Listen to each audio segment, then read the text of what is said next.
Hello बच्चों, आज हम हिंदी लोक भारती कक्षा 9वीं इसकी पहली कविता चांदनी रात ये पढ़ने वाले हैं। तो बच्चों, हिंदी पहली कविता चांदनी रात, जिसके कवि है मैथिली शरण गुप्त। तो बच्चों, कविता चांदनी रात पे है और इस चांदनी रात का वर्णन कवि ने आपको किया है। तो बच्चों, पहले हम देखते हैं कि जो कवि है उनका परिचय। कवि मैथिली शरण गुप्त जी खड़ी बोल के महत्वपूर्ण कवि हैं। इनका जन्म उत्तर प्रदेश में झांसी जिले के चिरगांव में हुआ। 12 वर्ष की अवस्था में उन्होंने ब्रज भाषा में कविता की रचना का आरंभ किया। उनकी रचनाएं पवित्रता, नैतिकता, मानवीय संवेदनाओं और विशेषकर नारी के प्रति करुणा की भावना से ओतप्रोत है। उनकी रचनाओं से प्रसन्न होकर गांधी जी ने उन्हें राष्ट्रकवि की उपाधि दी है। मैथिली शरण गुप्त जी की प्रमुख कृतियाँ महाकाव्य, साकेत, खंडकाव्य, यशोधरा, पंचवटी, रंग में भंग, राजा प्रजा आदि। तो बच्चों, अब खंड काव्य क्या है इसके बारे में जानते हैं। खंड काव्य में जीवन की किसी भी एक घटना की प्रधानता होती है। प्रासंगिक कथाओं के इसमें स्थान नहीं मिलता। अब बच्चों, प्रस्तावना की ओर बढ़ते हैं। प्रस्तुत कविता चांदनी रात पंचवटी खंड काव्य से ली गई है। कवि मैथिली शरण गुप्त जी ने इस कविता में प्रकृति की छटा का सुंदर रूप बड़े ही माधुर्य के साथ अभिव्यंजित किया है तथा चांदनी रात का मनोहारी वर्णन सुंदर शब्दों में चित्रित किया है। तो बच्चों, इस कविता में हम चांदनी रात के बारे में पढ़ेंगे। आपको पता है कि चांदनी रात में बच्चों बहुत ही सुंदर वर्णन मैथिली शरण गुप्त जी ने यहाँ आपको दिया है। तो हम शुरुआत करते हैं। पहले पद्यांश लेते हैं। चारु चंद्र की चंचल किरणें खेल रही है जलथल में। स्वच्छ चांदनी बिछी हुई है अवनी और अंबर तल में। पुलक प्रकट करती है धरती हरित तृणों की नोकों से। मानो झूम रहा है तरु भी मंद पवन के झोंकों से। तो बच्चों, पहली पद्यांश में आपको समझ आ गया होगा कि मैथिली शरण गुप्त हमें चंद्र की चंचलता, जो किरणों से खेल रहे हैं, इनके बारे में बताते हैं। यहाँ जल और थल मतलब पानी और ज़मीन। अवनी और अंबर। अवनी इज धरा पृथ्वी। अंबर मतलब आकाश। पुलक आनंद। तृण जो छोटे छोटे घास होती है, खेत होता है, उसके छोटे छोटे जो नोक होते हैं उसको तृण कहते हैं। झूमना आनंद व्यक्त करना। मंद बहुत ही सॉफ्ट और इजी तरीके से। झोंके मतलब पवन के झोंके। तो बच्चों अब हम इसके भावार्थ को देखेंगे। मैथिली शरण गुप्त जी चांदनी रात का वर्णन करते हुए कहते हैं कि सुंदर चंद्रमा अपने किरणों को जल और ज़मीन पर बिखेरता है।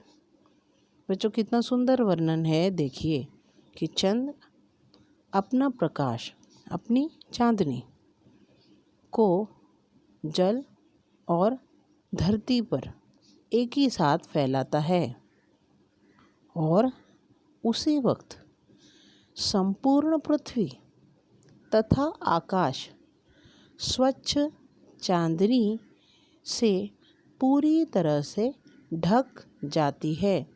लगता है कि एक पूरा स्वर्ण चांदी सा प्रकाश से वो बिछी हुई है। पृथ्वी की हरी हरी घास के नोकों के माध्यम से मानो पृथ्वी अपनी खुशी प्रकट करती है, जताती है।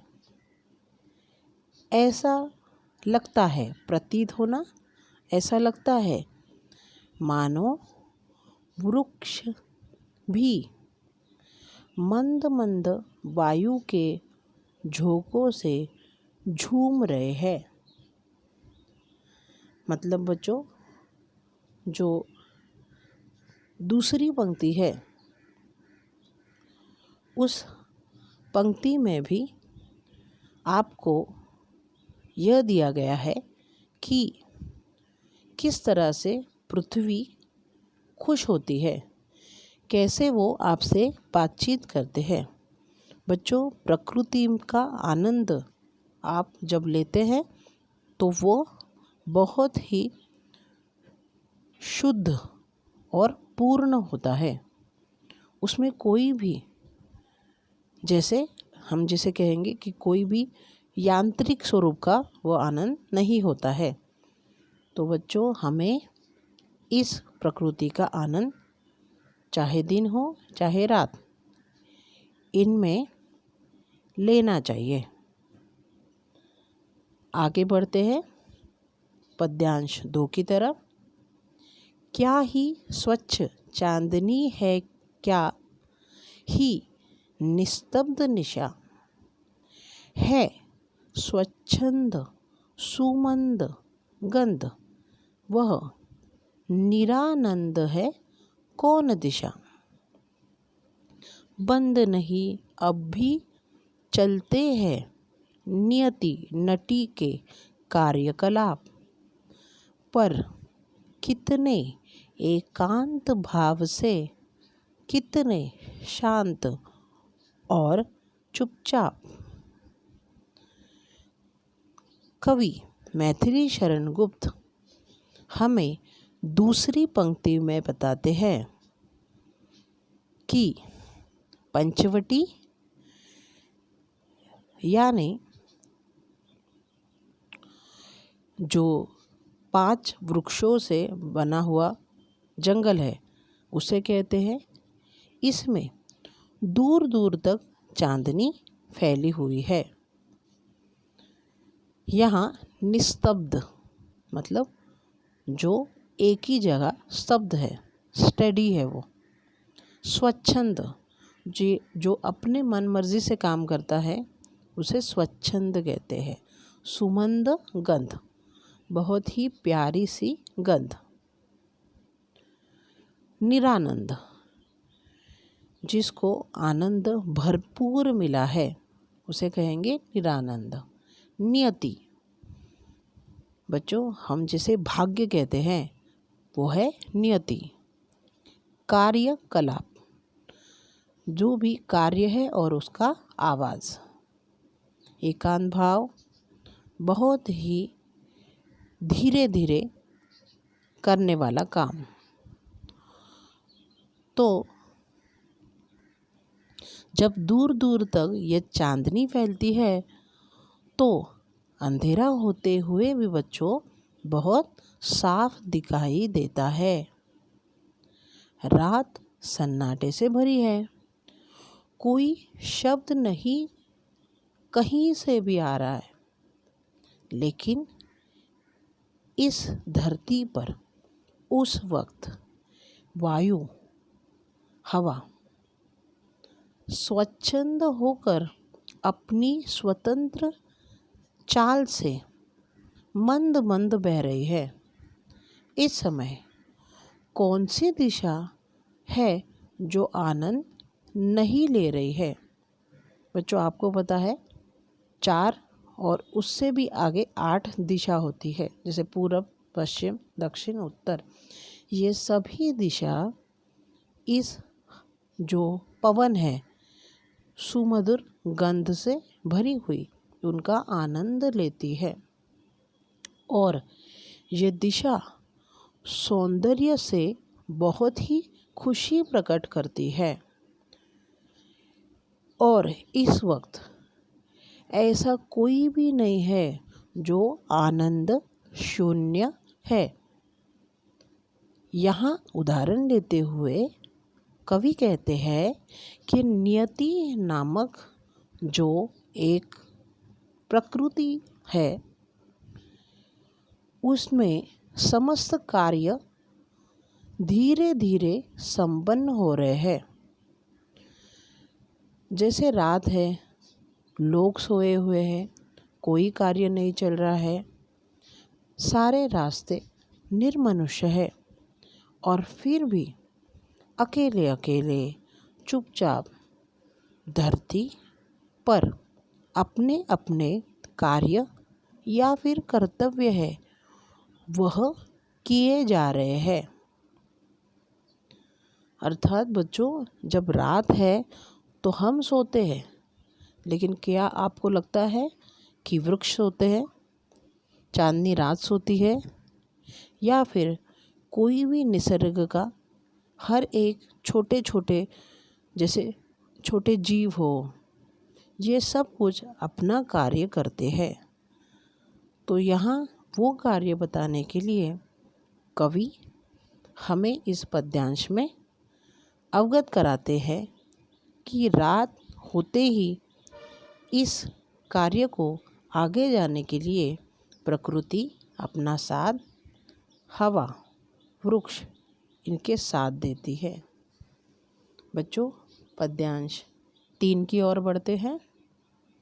है बिखेर देती है वसुंधरा, मोती सबके सोने पर, रवि बटोर लेता है उनको, सदा सबेरा होने पर, और विरामदायिनी अपनी संध्या को दे जाता, शून्य शाम तनु जिससे उसका नया रूप छलकता।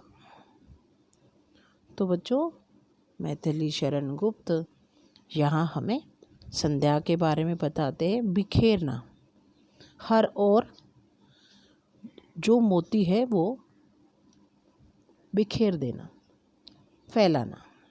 वसुंधरा धरती, मोती अनमोल रत्न है जिसे पर्ल कहेंगे।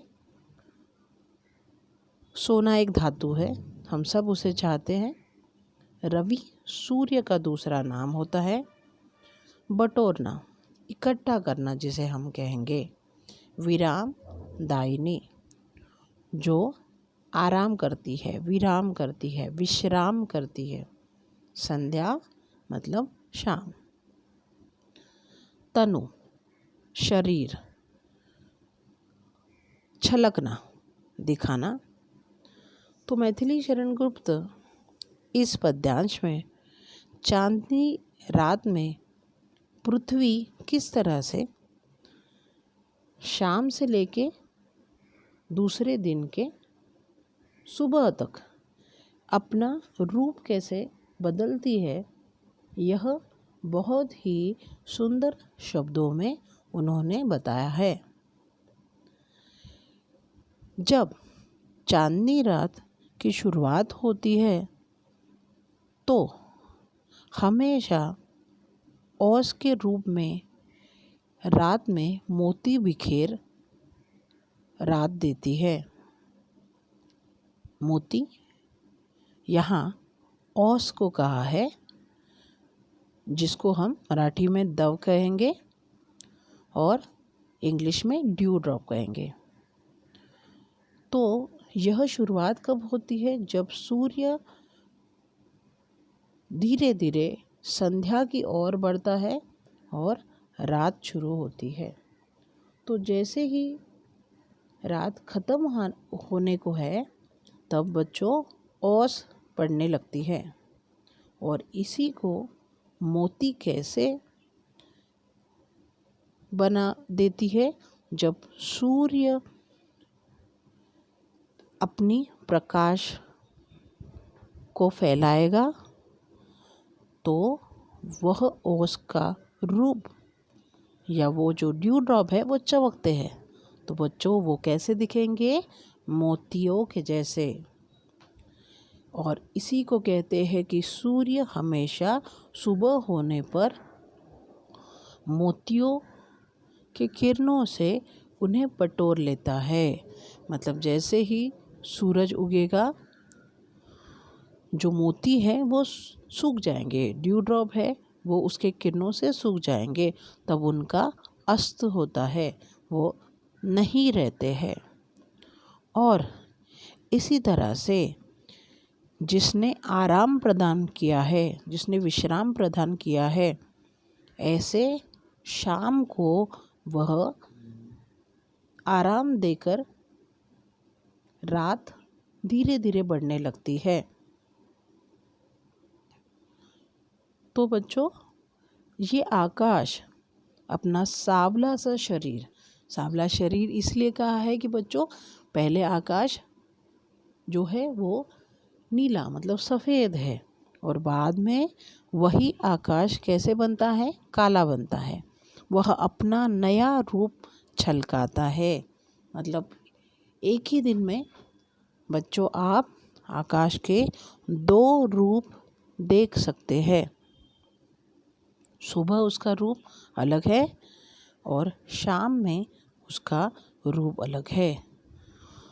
तो बच्चों जब भी आप प्रकृति के पास जाओ, निसर्ग के पास जाओ, आपको हर समय उसमें एक चित्र दिखाई देता है। आप जब भी सूर्य उगता है तब देखो आकाश में बहुत सारे रंग होते हैं। तो ये जो आनंद है, ये आनंद आपको लेना चाहिए। जब शाम होने को है, सूर्य अस्त होता है, तब भी बच्चों बहुत ही सुंदर तरीके से सूर्य अपने रंग धीरे धीरे धीरे बिखेर के फिर वो अस्त होता है।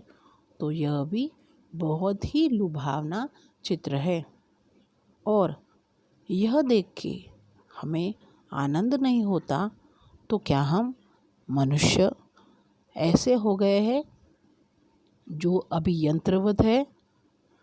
हमें हमेशा यंत्र जैसे मोबाइल हो, टीवी हो, उसमें आनंद क्यों आता है? इन निसर्ग के रूप को देख के भी हमें आनंद आना चाहिए।